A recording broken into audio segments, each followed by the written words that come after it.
السلام عليكم ورحمة الله تعالى وبركاته. معاكم محمود سليمان من قناة تاروت سماء المحبة، وقراءتنا اليوم يا امرأة برج الأسد هي كشف توقعات شهر ديسمبر لعام 2025 زائد قراءة كارما الساحر اللي سحركم وأذاكم أو حرض بالسحر عليكم بالتفصيل. قراءة النهاردة مهمة جدا، وبحب أذكركم بحاجة ذكرتها في القراءة، وهي إن قصة سيدنا يوسف بدأت بإن هو شاف رؤية، ثم إن هو رمي في البئر وخذل من إخواته، ثم إن هو جلس على عرش مصر.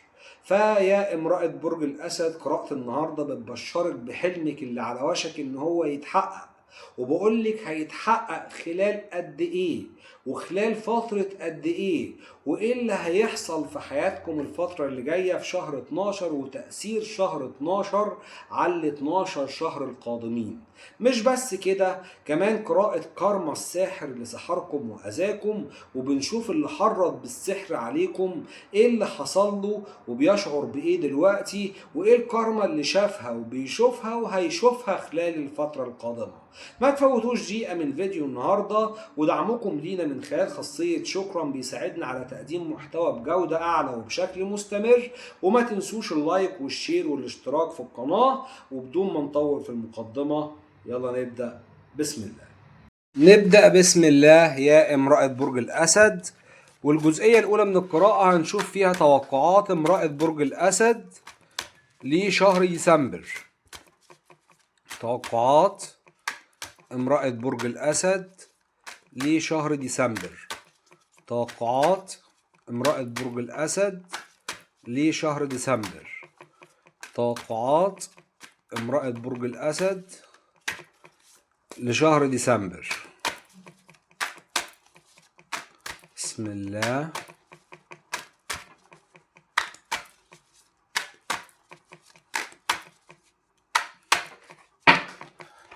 نبدأ بسم الله. 7 كؤوس، العدالة، 4 عملات،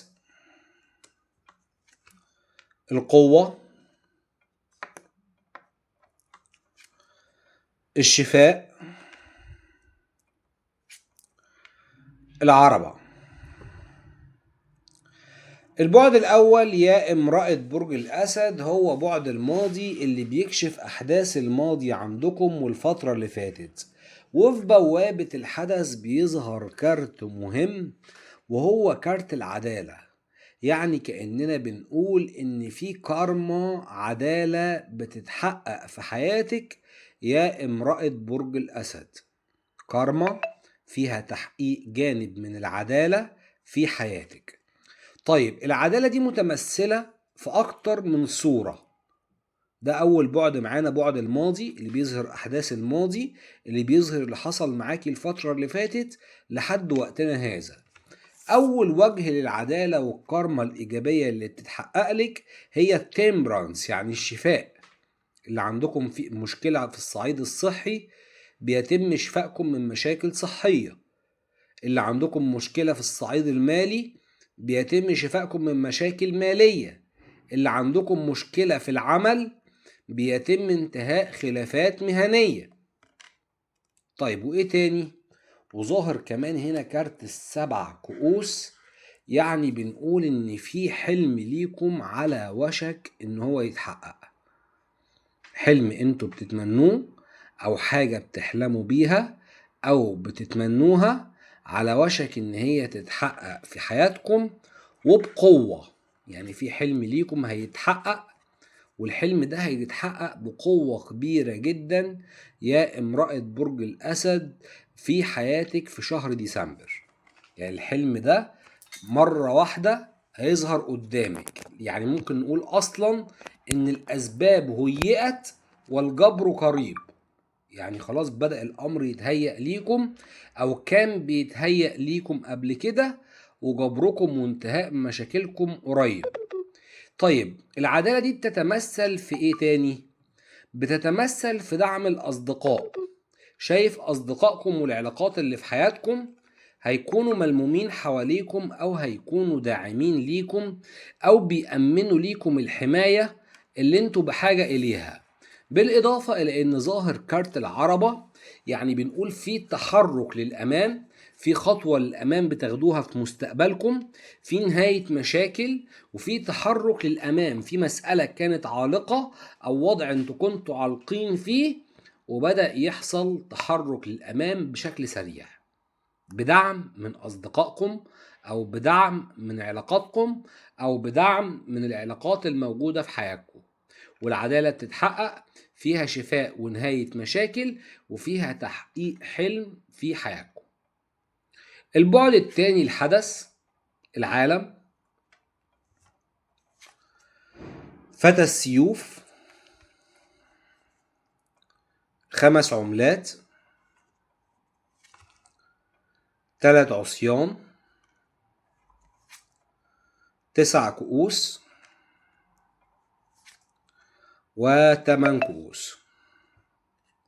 البعد الثاني بعد الحدث اللي بيكشف الحاضر أو بيكشف أحداث الحاضر أو أحداث الوقت الحالي والفترة الحالية.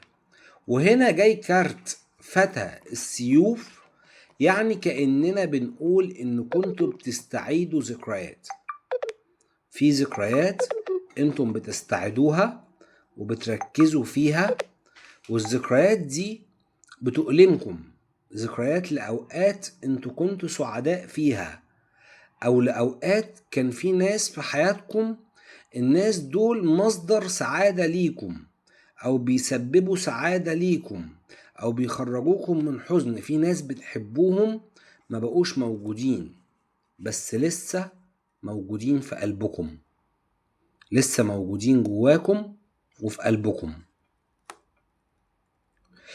شايف كمان ان كنتوا زي ما قلنا العلاقات داعمة ليكم بشدة، العالم كله والحظ والفرص هتكون ماشية معاكم كأنكم ماشيين مع التيار، ماشيين في الاتجاه الصحيح، فما فيش حاجة بتعاكسكم، مفيش حاجة بترجعكم لورا، العالم كله متصالح معاكم. وده بالدليل في أحاديث الرسول إن الله إذا أحب عبد نادى في السماوات يا جبريل إني أحب فلانا فأحبه، فينادي جبريل في الملائكة إن الله يحب فلانا فأحبوه، فتنادي الملائكة في أهل الأرض إن الله يحب فلانا فأحبوه. فهنا بقى بنقول إن انتوا ماشيين مع التيار، إن العالم كله بيساعدكم، إن الفرص كلها بتخدمكم، وده بيساهم في تحقيق الحلم اللي احنا قلنا بيتحقق ليكم، الحلم اللي بيتحقق في حياتكم. والحلم ده هيحصل بشكل خيالي، يعني هيحصل بشكل انتم مش متخيلينه، مش متخيلين ان هو يحصل بالطريقة دي او بالاسلوب ده. الحلم بيحصل بشكل فانتازيا، بشكل خيالي، بتحسوا ان كنتوا بتشوفوا حاجة ما تخيلتوهاش ان هي تتحقق، ما توقعتوش ان هي ممكن تتحقق. بس للعلم في طاقة حسد شديدة، في طاقة عين او طاقة حسد شديدة عليكم يا مواليد برج الاسد، في عين قوية او حسد شديد، اكتر من عين، مش عين واحدة، في اكتر من عين بتحسدكم، اكتر من عين مركزة معاكم، اكتر من عين بصلكم يا مواليد برج الاسد، بمعنى اصح عيون كتيرة بصة ليكم. وظاهر ان العيون دي هي السبب في ان كنتوا لحد دلوقتي مش قادرين تاخدوا خطوة الموف اون، مش عارفين تتخطوا الماضي، مش عارفين تتخطوا ناس في حياتكم، مش عارفين تنسوا الماضي، عندكم اكتئاب، عندكم حزن، رغم ان الحظ بيخدمكم والناس اللي حواليكم الجداد او اللي موجودين في حياتكم دلوقتي بيساعدوكم وبيخدموكم وبيحققوا لكم كل اللي انتوا عايزينه. بس شايف ان كنتوا اسيري الماضي، انتوا مغلقين في الماضي، مش عارفين تخرجوا من الماضي. البعد الثالث النتيجة، سيفين، فارس العصيان، القيامة، 8 عملات، 6 سيوف، 6 كؤوس. البعد الثالث بعد النتيجة، وجاي في بوابة الحدث كارت فارس العصيان. ففارس العصيان هنا في بوابة الحدث، يعني برضو بنقول ان في طاقة مراقبة جديدة عندكم. بوابة النتيجة اقصد، عذرا، بوابة النتيجة اللي بتكشف توقعات الفترة اللي احنا فاتحين عنها، اللي هي فترة شهر 12. فانا شايف برضو ان كنتوا بتراقبوا حاجة، في حد انتوا بتراقبوه، في حد انتوا مركزين معاه، في حد انتوا مستنيين فيه كارما، في حد انتوا مستنيين تشوفوه او مستنيين فيه كارما، في حد ظلمكم او حد خذلكم او حد سابكم وما زلتوا مركزين مع الشخص ده. وشايف برضو عندكم خطوة سفر او نقلة من مكان لمكان. الست سيوف جاية هنا بترمز لخطوة سفر او لنقلة من مكان لمكان على وشك ان هي تحصل في حياتكم. شايف كمان كارت السيفين ان انتوا عندكم حيرة، مش عارفين تتخذوا قرار، مش عارفين تقرروا، ومش شايفين ايه اللي جاي لكم. ومراية كارت الحيرة جاي وضع ال8 عملات، الروتين، ان انتوا بترتقوا بالروتين بتاعكم، ان في زيادة في استحقاقكم المالي، ان في رفع في الاموال عندكم، ان في زيادة بتنتقلوا من ليفل لليفل لليفل. تمام؟ يعني انتوا عايشين في روتين عمل، عايشين في روتين عاطفي، عايشين في روتين في حياتكم، ولكن انتوا مش شايفين ان كنتوا بتحدثوا بالروتين ده او بالعادات اللي انتوا بتعملوها كل يوم او بالنشاطات البسيطة اللي بتحصل في حياتكم كل يوم، ببساطة هتساهم في ارتقاء في الوضع المالي. ببساطة هيكون عندكم زيادة في الوضع المالي، حتى لو انتوا مش شايفين ده، حتى لو انتوا مش شايفين الاسباب اللي هتتهيأ عشان وضعكم المالي يزيد، عشان ترتقوا بوضعكم المالي. وجاي هنا كارت القيامة اللي بيدل على نهاية مرحلة او فترة صعبة في حياتكم، وبداية فترة جديدة وبداية مرحلة جديدة. القيامة هنا بترمز للتسامح. القيامة هنا جاية مع ال6 كؤوس، جاية مع الحاجة اللي احنا بنقولها من اول القراءة اللي هي الريممبر. وتحت ال6 كؤوس خطوة الموف اون، اللي هي الذكريات اللي انتوا مش عارفين تتخطوها، اللي جواكم، اللي جوا عقلكم، اللي انتوا مش عارفين تنسوه، الحاجة اللي جواكم ومش عارفين تنسوها، الذكريات اللي بتفكروا فيها. شايف الذكريات ديت انتوا اخيرا هتنسوها خلال شهر ديسمبر. هتتنسي الذكريات دي خلال شهر ديسمبر، هتنفتح بصيرتكم، ومش هتتنسي الذكريات دي الا لما يكون عندكم القدرة على التسامح.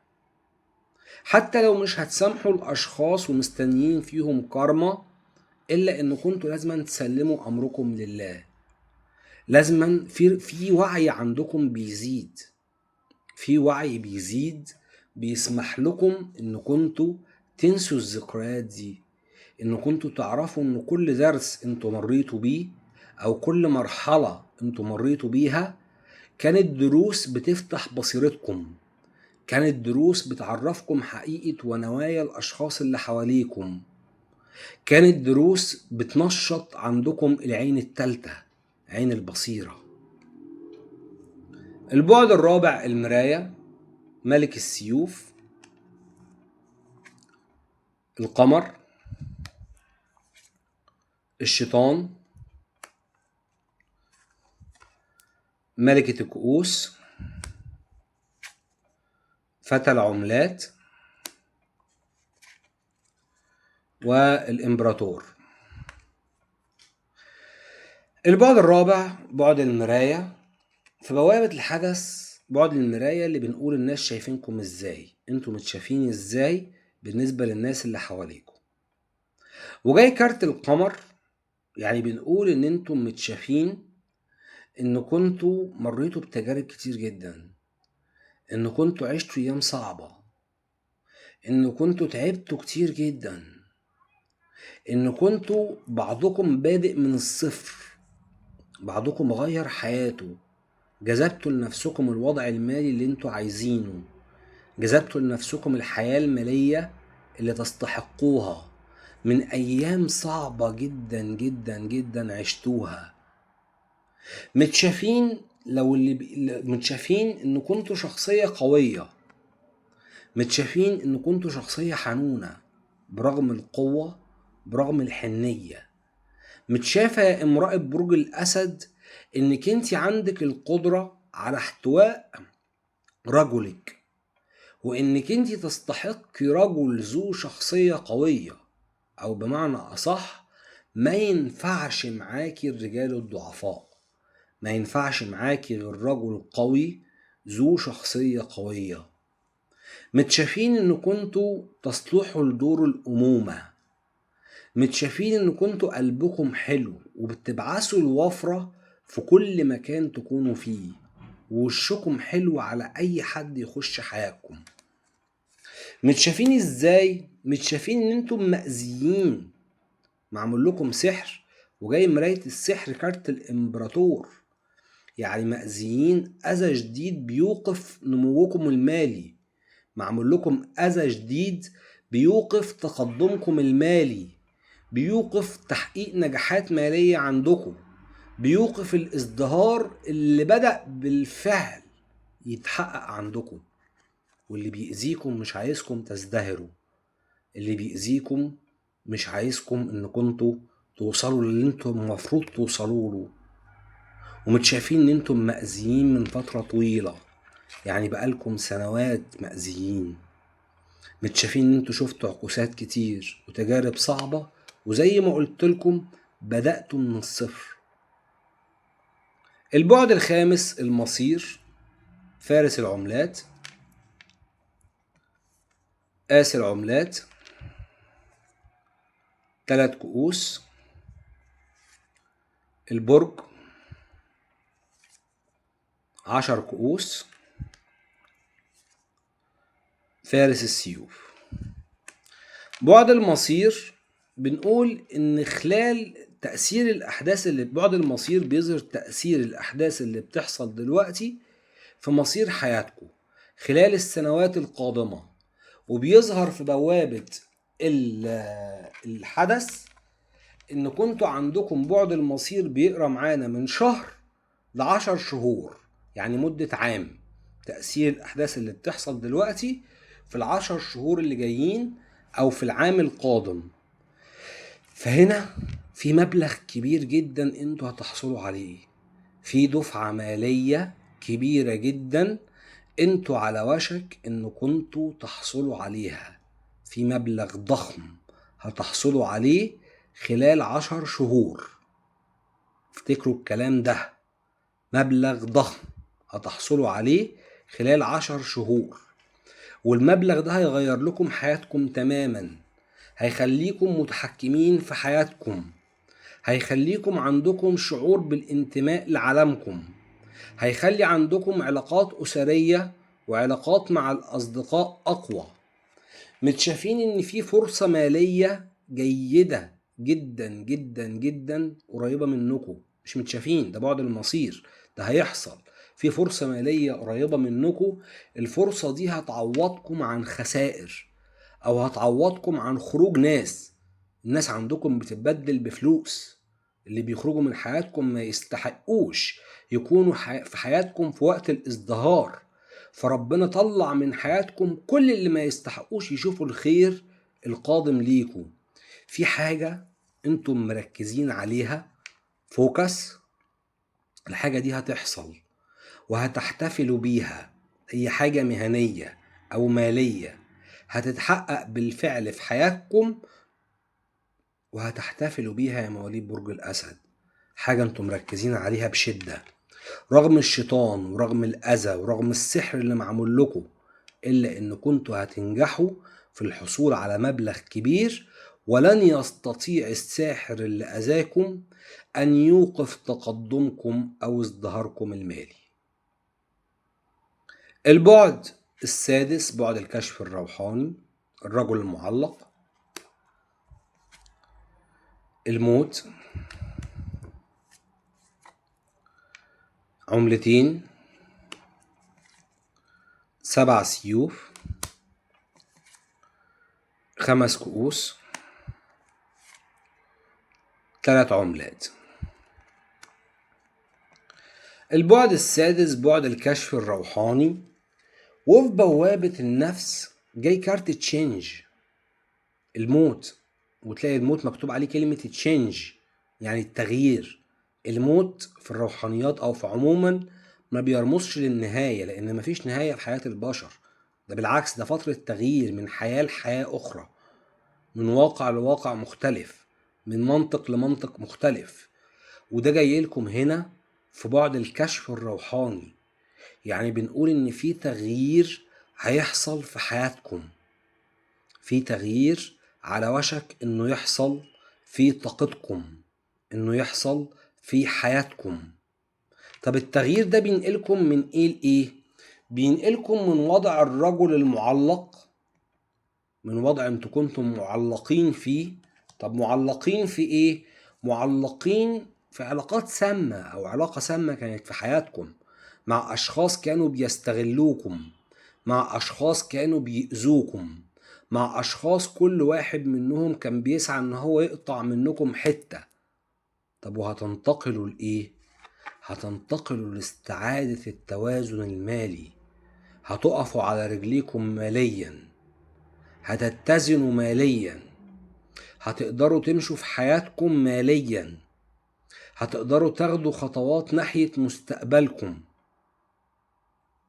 طبعا ظهر هنا كارت ال5 كؤوس اللي بيرمز ان العلاقات مع الناس اللي بتستغلكم ديت علاقات انتوا زعلتوا بالابتعاد عنها، لان انتوا بتحبوا بصدق، بتحبوا بضمير، بتحبوا بدون مصلحة، بتحبوا بدون قناع.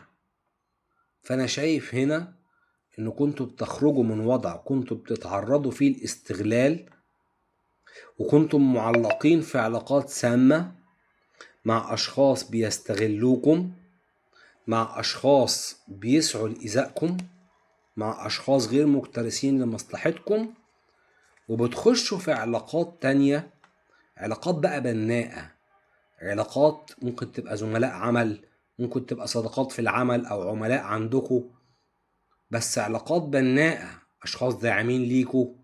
شايف ان العلاقات اللي في حياتكم دلوقتي هي علاقات بتساعد في استعادة توازنكم المالي بعد خسارة تعرضتم ليها بسبب العلاقات السامة. وده ظاهر في كارت الموت، التغيير اللي بيحصل في حياتكم. البعد السابع بعد السماء، عجلة الحظ، فتى الكؤوس، الحكيم، ملكة العصيان، فتى العصيان، 5 سيوف. البعد السابع بعد السماء، وجاي في بوابة النفس كارت فتى الكؤوس. هنا بنقول إن السماء أو الملايكة بتاعتكم بفرحة، بتاعتكم بفرحة منتظرة، انتوا بتنتظروها، بتاعتكم بتحقيق حاجة هتحببكم في الحياة من جديد، متمثلة في تغيير عظيم بيحصل في عجلة حظكم أو في حظوظكم. تغيير كبير بيحصل في حظكم بيحمل ليكم كارما إيجابية، مكافآت إيجابية، كارمة خير كتير قادم ليكم. شايف إن كنتوا هتستقروا أخيرا، هتقفوا على رجليكم، وهتكتسبوا علاقات مع أشخاص داعمين ليكم، وعلاقات بناءة مش علاقات سامة. هي خلاص صفصفت على اللي بيحبوكوا، خرج كل اللي بيستغلوكوا، وما تبقاش إلا اللي بيحبوكوا، ما تبقاش إلا المخلصين. شايف إن أسطورتكم الخاصة على وشك إن هي تتحقق، حلمكم اللي كنتوا بتحلموه أو بتتمنوه أو أسطورتكم الخاصة بتتحقق في حياتكم، وفيها خروج من حزن، فيها خروج من فترة صعبة جدا، فيها فك تعلق، فيها انتهاء علاقات سامة، وفيها تحقيق أسطورتكم الخاصة اللي طالما انتظرتوها.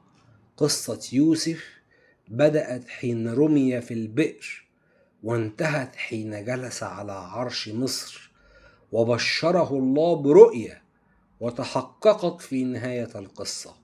فده كارت الأسطورة، إن أسطورتكم الخاصة، كرمتكم الخير، الكرمة الإيجابية، كرمة أحلامكم بتتحقق.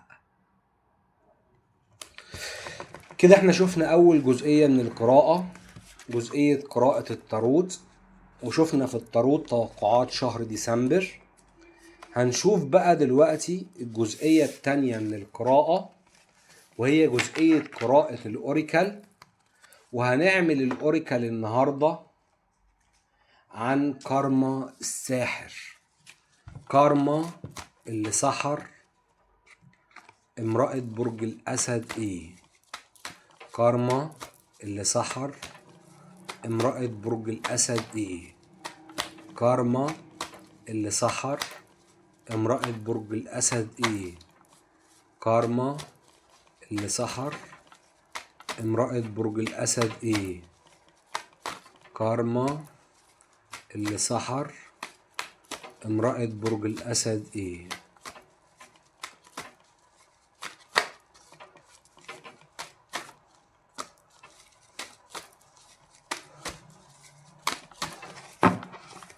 نبدأ بسم الله. بلوط، حائط، حبل، بركان، جعران، عنكبوت. أول بعد الماضي، اللي بيكشف أحداث الماضي عند الشخص اللي سحركم، كارما الماضي بتاعته. وهنا جاي كارت الحائط مع كارت الجعران، يعني كأننا بنقول إن كنتم واضعين حدود بينكم وبين الشخص ده، أو هو واضع حدود معاكم. شخص ممكن تكونوا على ما بتتواصلوش مع بعض، أو تواصلكم بحدود، مش تواصل قوي، تواصل بحدود، تواصل محدود جدا مع الشخص ده، وده مستمر بقاله فترة.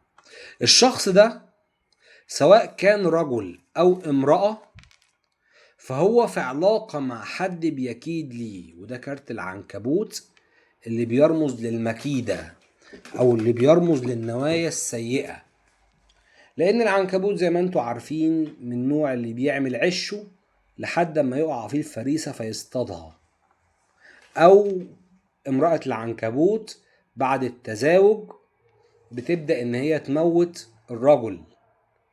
فهنا بنقول إن الشخص اللي ظلمكم في علاقة مع حد أو مع شريك، أنا معرفش هو رجل ولا امرأة، يختلف طبعا من شخص الآخر منكم. بعضكم اللي أذاكم امرأة وبعضكم اللي أذاكم رجل.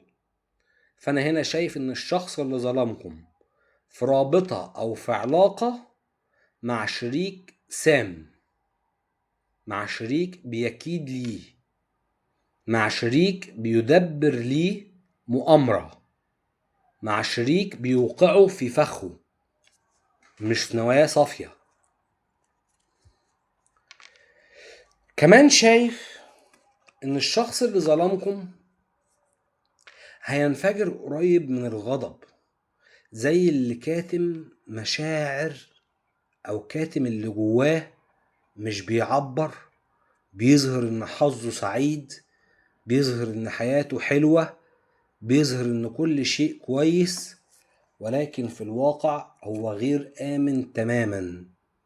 هو كمان غضبان جدا، بيخفي الغضب الشديد، بيخفي المزاج اللي لا يمكن السيطرة عليه، وعنده ضغوطات شديدة جدا مر بيها في الماضي.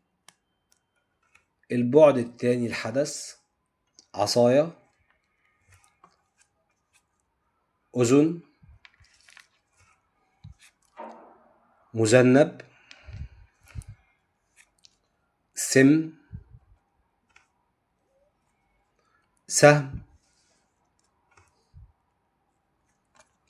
ترياق. البعد التاني بعد الحدث اللي بيكشف أحداث الوقت الحالي أو أحداث الفترة الحالية. وجاي كارت الأذن مع كارت السهم. يعني الشخص ده واقع في علاقة الشريك اللي في حياته، واقع في حبه، بيحب الشخص اللي في حياته. ممكن يكون الشخص ده عند البعض منكم علاقة حب سابقة أو حد كنتم مرتبطين بيه قبل كده. وهنا ظاهر ان انتوا هتسمعوا حاجات مهمة عن الشخص ده، هقول لكم ايه هي. بس عموما ظاهر ان هو واقع في حب علاقة سامة.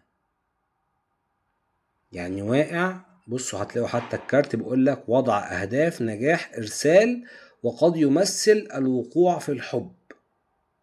فهنا بنقول ان الشخص ده واقع في حب علاقة سامة مع شخص سام، مع شخص خائن، مع شخص مش جيد، مع علاقة بتؤذيه اكتر ما بتنفعه.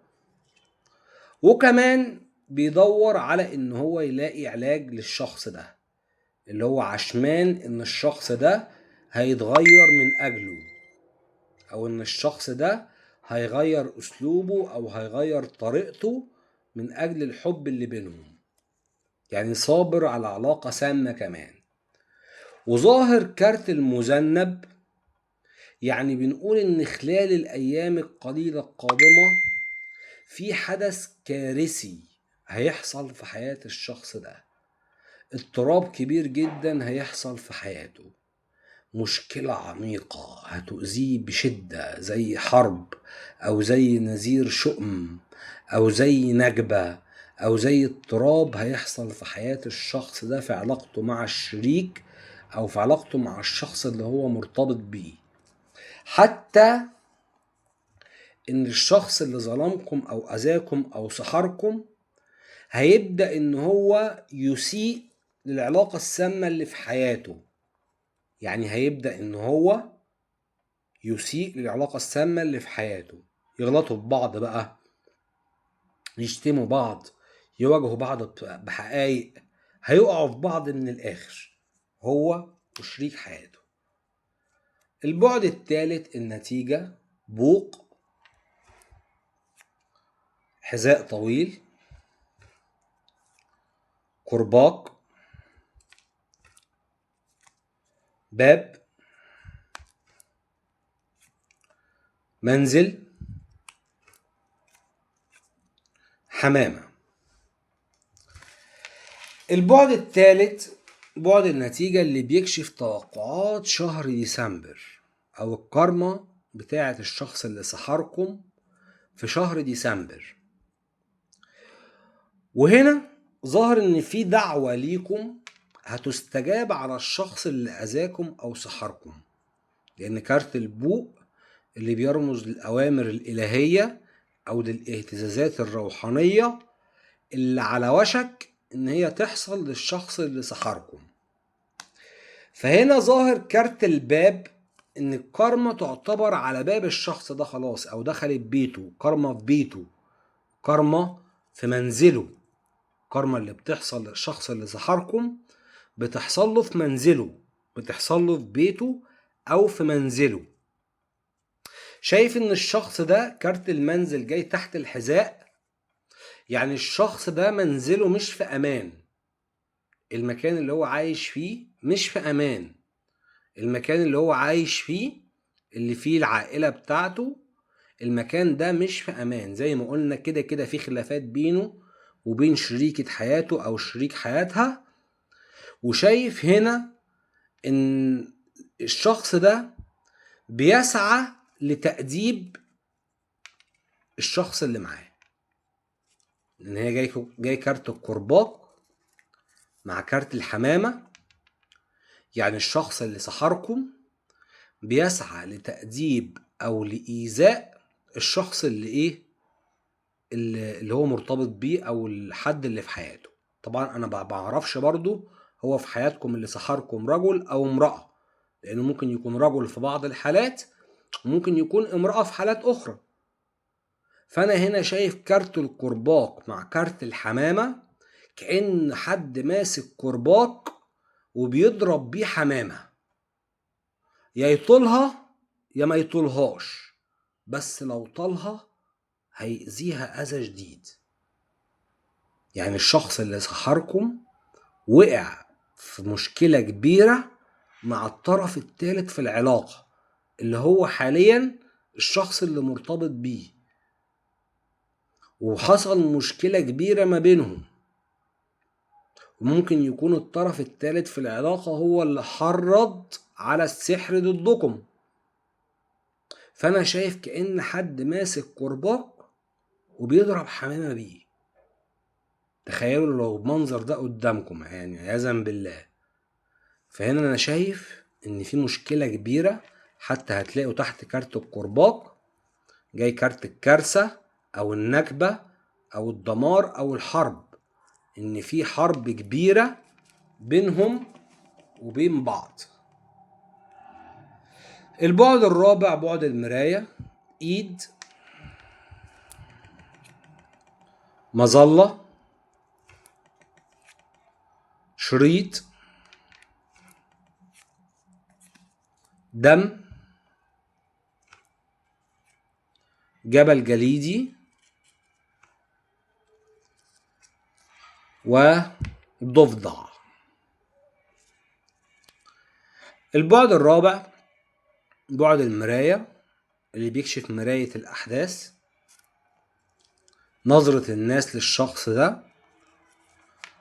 وهنا جاي كارت المظلة مع الجبل الجليدي، يعني الشخص اللي ظلمكم أو أذاكم متشاف إن هو شخص شؤم، متشاف إن هو شخص بارد قاسي عديم المشاعر وشؤم، نذير شؤم. المظلة هو نذير نزول المطر، فهو متشاف كنذير شؤم. وجاي كارت الايد مع الدم، ان الشخص ده هيطلب منكم المساعدة، وتحديدا لو انتم حد من دمه. يعني تحديدا لو الشخص اللي سحركم او اذاكم هو حد من عائلتكم او من دمكم، فهو هيطلب منكم المساعدة، لان شايف ان الشخص ده هيتعرض لمشكلة كبيرة ليها علاقة بدعوة ليكم بتستجاب، والشخص ده هيطلب منكم المساعدة. وجاي كارت الشريط مع الضفدع، ان في حاجة هتحصل هتفرحكم وهتخيب امل الشخص ده. ممكن تبقى الحاجة دي زواج عند البعض منكم، لان كارت الشريط هو كارت بيرمز للأوقات السعيدة أو الاحتفالات أو المناسبات الرسمية أو الزواج. والزواج ده هيخيب أمل الشخص اللي أذاكم أو سحركم. هتكون حاجة ناس كتير هتفرح بيها، إلا الساحر اللي أذاكم هيزعل منها، أو هيعتبر الشيء غير صار يحتاج إلى قبوله، أو هتصيبه الحدث ده بخيبة أمل. البعد الخامس المصير، مراية، عين، عجلة، مفتاح، مكنسة، وبلورة. البعد الخامس بعد المصير، جاي كارت العين في بوابة النفس، والعين جاية مع المكنسة. فاحنا هنا بنقول ان الشخص ده في المصير هيسعى لترتيب الأوضاع معاكم من جديد، هيسعى لحل المشكلة معاكم من جديد، هيسعى للعودة لحياتكم مرة أخرى.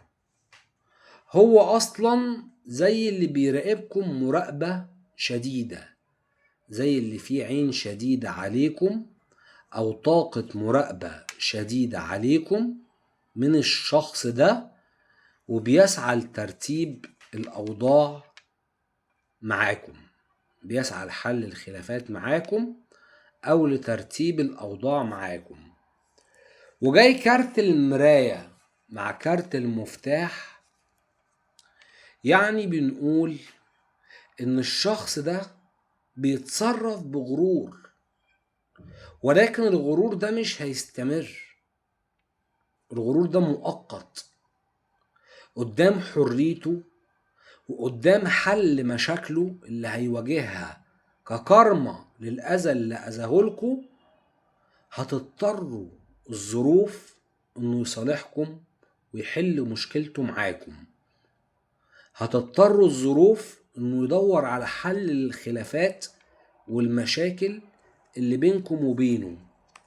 وظاهر هنا كارت العجلة، يعني هيكون في تقدم للأمام أو تحرك للأمام في صالحكم في الوقت اللي الشخص ده هيعاني من سوء الحظ أو المشاكل المتتابعة اللي بتتتابع عليه. ظاهر هنا إن هو هيضطر يصالحكم، لأن هو هيلاقي عندكم خير، هيشوف عندكم خير، هيشوف عندكم تحرك للأمام، هيشوف إن كنتوا وصلتوا لحاجة جيدة بينما هو خسر كل حاجة وصل لها.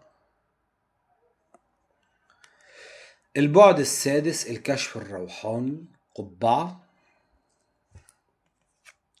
نجمة، ماء، عملة، مرجل، نار.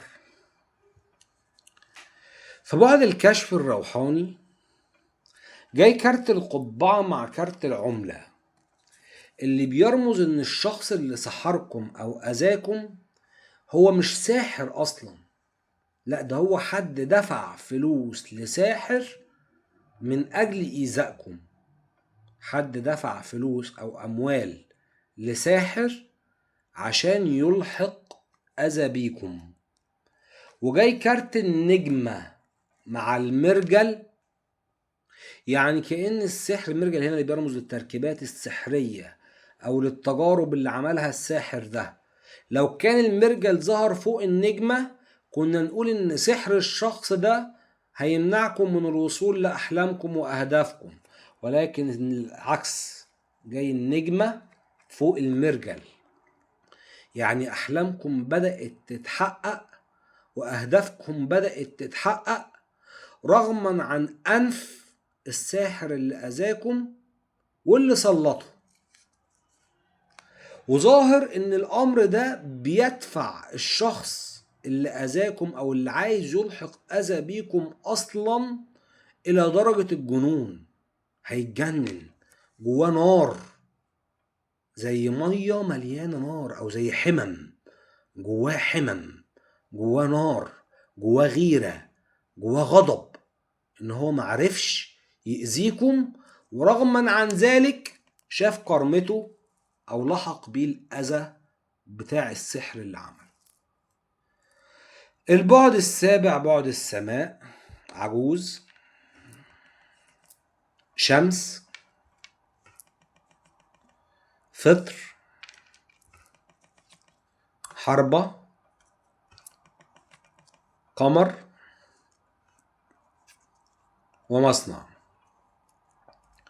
البعد السابع بعد السماء جاي كارت الشمس في بوابة الحدث، يعني بنقول ان كنتوا عندكم طاقة ايجابية، او كأن رسائل السماء بتقول لكم حافظوا على طاقتكم الايجابية.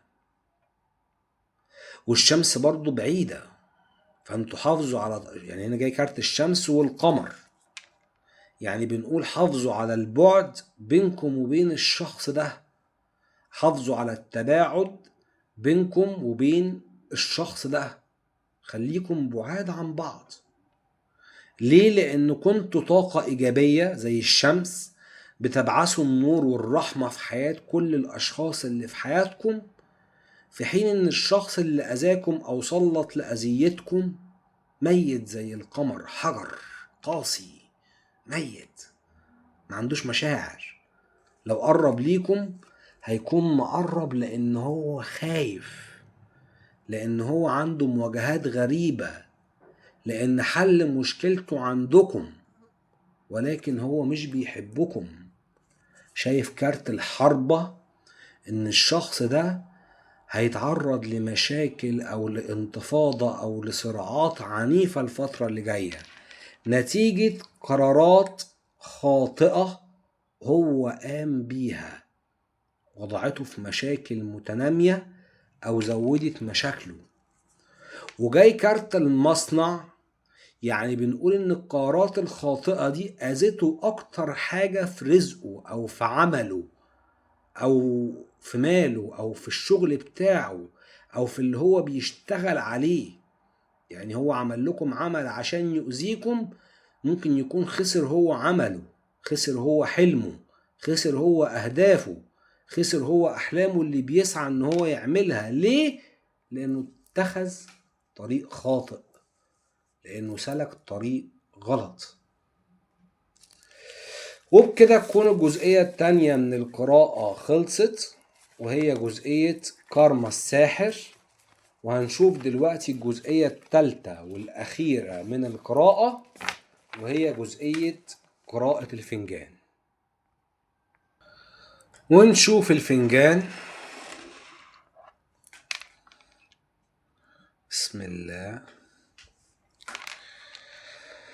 الحالة النفسية عندكم فنجان المرة دي مليان رسومات، يعني شايف فيه رموز كتير جدا، فطولوا بالكم معايا بقى عشان انتوا بتطلبوا مني اطول في قراءة الفنجان، واول مرة يطلع لي فنجان بكمية الرموز اللي ظاهرة فيه دي، فنطول بالنا مع بعض عشان اقرا لكم الفنجان بدقة وتطلع كل حاجة فيه دقيقة، عشان رموز الفنجان مش سهلة.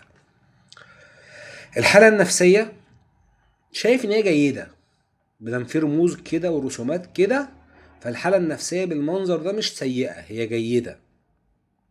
بس كمان ظهر رسومات في الحالة النفسية. يعني شايف قدامي قناع، امرأة لابسة قناع في المحيط بتاعكم.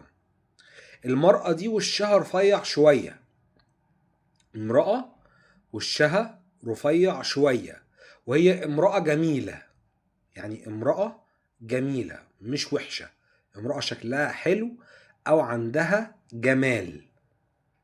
وشايف المرأة دي خلف قناعها في حزن عميق، في دموع نازلة او في حزن عميق. على فكرة المرأة دي هي انت يا امرأة برج الاسد، لان وش المرأة دي ظهر في حالتك النفسية.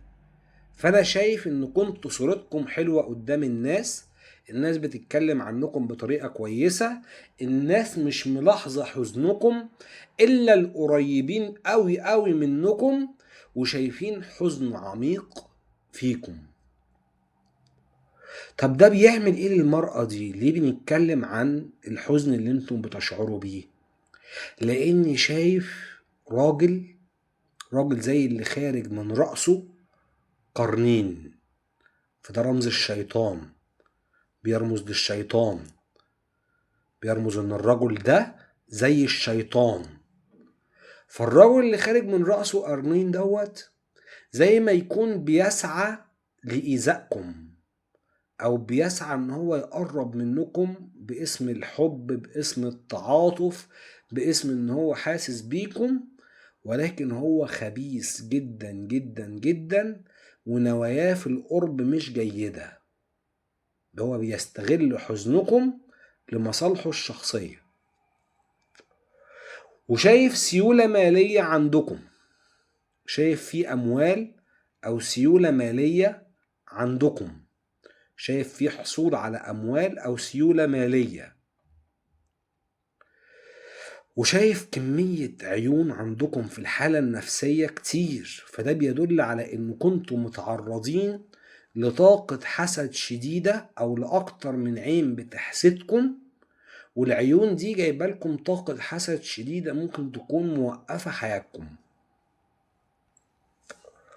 كمان شايف حد بيدافع عنكم، شايف كأن في روحانيات بتحميكم، كأن هي روحانيات، لأن شايف كأن في طائر صغير ولكن بوجه بشر، فده بيرمز إلى إن في روحانيات بتحميكم أو بتدافع عنكم، لأن الطائر ظاهر باللون الأبيض، فده بيدل على ملائكة أو روحانيات مؤمنة بتحميكم أو بتدافع عنكم، منجذبين لبساطتكم، منجذبين لأسلوبكم البسيط، منجذبين لطيبتكم، منجذبين لتلقائيتكم.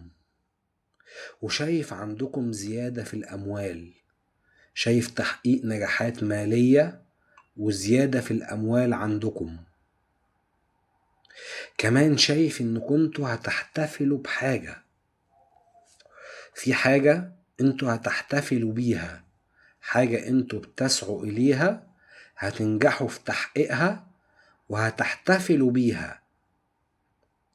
وشايف كأن في حد بيهددكم، كأن في حد ماسك مسدس وبيضرب نار في السماء، فده بيدل على شخص عدو ليكم، الحد ظهر باللون الأسود، فده بيرمز لعدو ليكم ممكن يهددكم أو ممكن يحاول يهددكم في شهر ديسمبر.